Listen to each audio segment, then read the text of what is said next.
आज से हरियाणा विद्यालय शिक्षा बोर्ड की परीक्षाएं शुरू। 12वीं और 10वीं कक्षा के विद्यार्थी 12वीं और 10वीं कक्षा के विद्यार्थी परीक्षाएं देंगे। दोनों परीक्षाओं में करीब 6,68,000 बच्चे परीक्षा देंगे। तो बड़ी खबर आपको बता रहे, 12वीं और 10वीं कक्षा के विद्यार्थी परीक्षा देंगे। रोज दोपहर 12:30 बजे से उनकी परीक्षाएं शुरू होंगी। परीक्षाओं के लिए 66 केंद्र बनाए गए हैं। सभी परीक्षा केंद्रों के 200 मीटर के दायरे में धारा 144 लागू की गई है। परीक्षा केंद्र के आसपास फोटोस्टेट की दुकानें खोलने पर भी रोक है। खबर पर अधिक जानकारी के साथ गुरुग्राम से संवाददाता गुलशन हमारे साथ जुड़ चुके हैं। गुलशन से जानते हैं। देखिए गुलशन, कोरोना काल के लंबे अंतराल के बाद अब फिजिकल परीक्षाओं पर ध्यान दिया जा रहा है, तो ऐसे में क्या कुछ व्यवस्थाएं की गई हैं?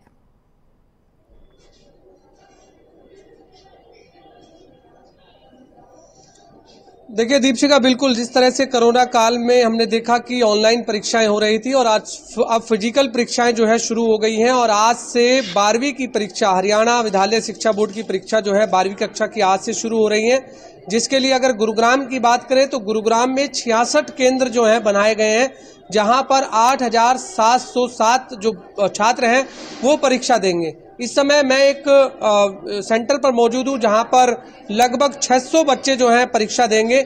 आपको पहले तस्वीरें दिखा दूं जिन कमरों में अभी कुछ देर बाद जो छात्र आएंगे और यहीं पर ही वो बैठकर परीक्षा देंगे। ये डेस्क की प्रक्रिया है। एक जो रूम के अंदर 24 बच्चे जो हैं यहाँ पर बैठाए जाएंगे और इसी तरीके से अन्य जो रूम है लगभग 20 से 22 रूम है और यहाँ पर बच्चे बैठाए जाएंगे। और सबसे बड़ी बात कि सीसीटीवी कैमरे की निगरानी में इस समय 12वीं की परीक्षाएं होंगी। जो आप देख रहे हैं सीसीटीवी कैमरे भी जो है यहाँ पर लगे हुए हैं, जिसका जो कंट्रोल है वो प्रिंसिपल के जो रूम में के अंदर जो है वहाँ से देख सकेंगे। तो इस बार 12वीं की परीक्षाएं सीसीटीवी कैमरे में भी यहाँ पर देखी जा सकती है कि किस तरह से बच्चे यहाँ पर पूरा यहाँ पर अपना एग्जाम देंगे। और 12:30 बजे का समय है जब यहाँ पर तमाम जो छात्र हैं वो पहुँचेंगे। हमारे साथ इस समय सुभाष अदलखा जी हैं, उनसे जान लेते हैं। सुभाष जी, 12:30 बजे आज 12वीं की परीक्षाएं शुरू हो रही हैं, तो किस तरह के इंतजाम आपने स्कूल में किए हुए हैं, क्या कुछ व्यवस्थाएं की हैं? मेरे पास सर 2 सेंटर हैं, B1 एंड B2। दोनों में लगभग 310 बच्चे एग्जाम दे रहे हैं। 13 रूम की रिक्वायरमेंट है दोनों में और सभी कमरों में प्रॉपर ड्यूल डेस्क बेंच बिछा दिए गए हैं। 24:1 का हमारे यहाँ पर रेशो रहेगा। इन्विजिलेटर्स की ड्यूटीज लगाई हुई हैं, गवर्नमेंट ने बोर्ड से लगी हुई हैं। सभी इन्विजिलेटर्स हमको कुछ पहुँच रहे हैं, कुछ पहुँचने वाले हैं, बच्चे भी पहुँचने वाले हैं। सभी कमरों में CCTV कैमरे की व्यवस्था है। सभी बच्चे कैमरे की निगरानी में एग्जाम देंगे। सभी बच्चों के लिए पानी की प्रॉपर व्यवस्था की गई है। यहाँ पर नीट एंड क्लीन सफाई वगैरह पूरी व्यवस्था की गई है बच्चों के लिए। अगर नकल की बात करें तो नकल को रोकने के लिए किस तरह के इंतजाम है? क्योंकि सबसे बड़ी बात हम देखते हैं कि जब भी 10वीं या 12वीं की परीक्षाएं होती हैं तो नकलची जो लोग हैं वो नकल करते हैं और जो नकल करने वाले जो बाहर से पर्चियां फेंकते हैं उनके लिए क्या किस तरह के पुख्ता इंतजाम किए कि वो नकल ना करें? विद्यालय स्तर पर पूरा इंतजाम किया गया है। बच्चों को बुक्स एंड बैग्स अंदर लाने अलाउड नहीं है, बाहर लगवा दिए जाएंगे। धारा 144 लगाई हुई है सरकार ने, कोई बच्चा बाहर का अलाउड नहीं होगा। तो कुल मिलाकर आज सिर्फ छात्राओं की परीक्षा नहीं बल्कि प्रशासन की भी परीक्षा है, क्योंकि नकल रहित परीक्षा कराना भी एक बड़ी जिम्मेदारी है। और इस समय दर्शक देख भी रहे हैं किस तरीके से तमाम व्यवस्थाएं यहां पर की गई हैं, जैसा कि आप लगातार तस्वीरों में दिखा रहे हैं। वहीं दूसरी तरफ एक और संवाददाता हमारे साथ इस समय जुड़े हुए हैं, अनिल राठी। तो अनिल राठी से जानते हैं, अनिल, अगर वहां पर बात की जाए तो परीक्षा को लेकर क्या कुछ प्रबंध किए गए हैं, क्योंकि प्रशासन के ऊपर ये भी एक सबसे बड़ी जिम्मेदारी है नकल रहित परीक्षाएं करवाई जाए।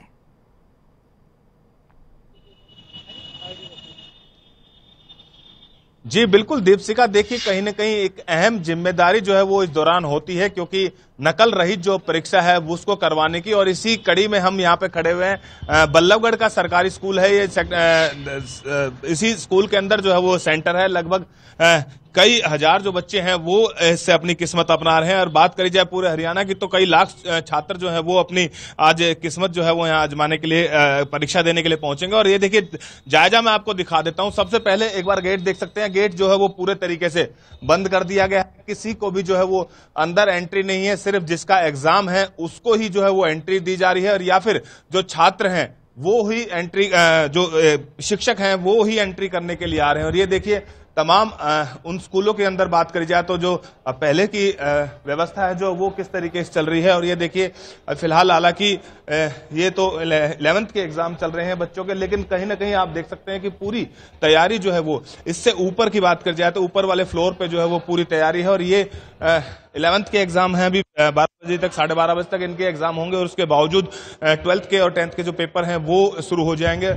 एक बार मैं आपको व्यवस्थाएं दिखा देता हूं, किस तरीके की व्यवस्था है यहाँ पे और किस तरीके का जो इन्होंने इंतजामात किए हुए हैं, क्योंकि कहीं ना कहीं एक बहुत बड़ी चुनौती होती है बच्चों के साथ साथ जो है वो टीचरों की भी एक बहुत बड़ी जिम्मेदारी होती है कि जो पेपर है वो नकल रहित हो, किसी प्रकार से भी कोई नकल एग्जाम के अंदर ना हो सके। तो एक बहुत बड़ी जिम्मेदारी जो है वो शिक्षकों के ऊपर होती है। देखिए ड्यूटी पर जो तमाम शिक्षक हैं वो लोग ऐसे में देखना होगा कि प्रशासन अपनी परीक्षा में कितना सफल हो पाता है, क्योंकि यहाँ सिर्फ छात्रों की ही परीक्षा नहीं बल्कि खुद जो प्रशासन है उसकी भी परीक्षा है, क्योंकि एक लंबे अंतराल के बाद यहाँ पर परीक्षाएं करवाई जा रही हैं। बिल्कुल देख, हमारे साथ दीपशिखा प्रिंसिपल साहब भी मौजूद हैं। किस तरीके की व्यवस्था है इनसे जान लेते हैं। सर क्या नाम है आपका? अशोक कुमार। अशोक जी, किस तरीके की व्यवस्था है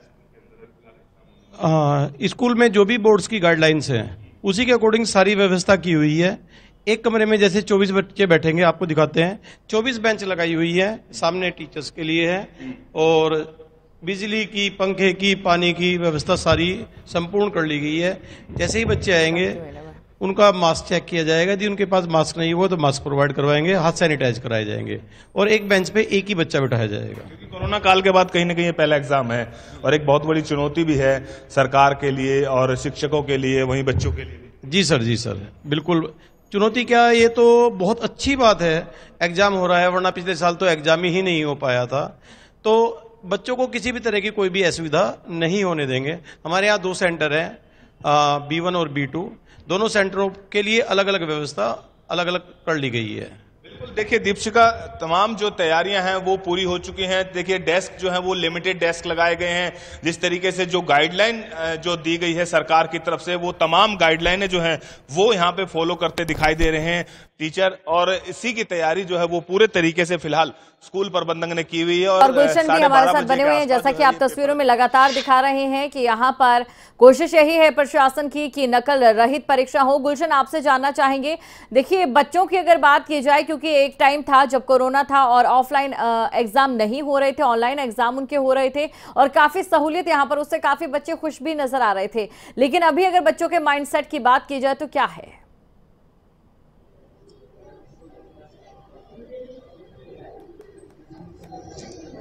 देखिए बिल्कुल दीपशिखा, जब बच्चे ऑनलाइन परीक्षा उस समय दे रहे थे तो खुद छात्र ये भी कह रहे थे कि जब ऑनलाइन उनकी पढ़ाई चल रही थी तो उन्हें खासी परेशानी हो रही थी, क्योंकि जो नेटवर्क प्रॉब्लम है वो काफ़ी उन्हें नुकसान दे रही थी कि जो टीचर वहाँ से उन्हें पढ़ाती थी तो उन्हें समझ भी नहीं आता था। लेकिन अब बच्चे ऑफलाइन स्कूल आ रहे हैं और हम देख रहे हैं कि आज फिजिकल जो है तरीके से यहाँ पर परीक्षा भी देंगे, तो ज़रूर उनको एक अलग से फील होगा और यहाँ पर वो परीक्षा देंगे। तो फिलहाल 12:30 बजे का समय है जब यहाँ पर तमाम वो छात्र पहुँचेंगे अपने अपने परीक्षा केंद्र पर, क्योंकि जिस परीक्षा केंद्र पर मैं इस समय मौजूद हूँ यहाँ पर लगभग 610 जो है छात्र यहाँ पर परीक्षा देने पहुँचेंगे। और इस नकल रहित परीक्षा हो, इसके लिए गुड़गांव जिला प्रशासन की तरफ से भी 372 फ्लाइंग स्क्वाड टीमें बनाई गई हैं जो अलग अलग परीक्षा केंद्रों पर निरीक्षण करेंगी ताकि नकल रहित परीक्षा हो। तो ये सबसे बड़ी चुनौती हरियाणा सरकार के लिए भी रहेगी, हरियाणा विद्यालय शिक्षा बोर्ड के लिए भी रहेगी कि तमाम वो छात्र जो परीक्षा देने परीक्षा केंद्र पर पहुंचेंगे वो नकल ना करें। तो ये प्रशासन की बड़ी जिम्मेदारी, और जैसे छात्रों की परीक्षाएं हैं वैसे यहाँ पर परीक्षाएं इस समय प्रशासन की भी नजर आ रही है। अनिल राठी, आप हमारे साथ जुड़े, आपका शुक्रिया हमारे साथ जुड़ने के लिए। वहीं गुलशन भी हमारे साथ जुड़े, आपका भी शुक्रिया तमाम जानकारी को दर्शकों तक पहुंचाने के लिए।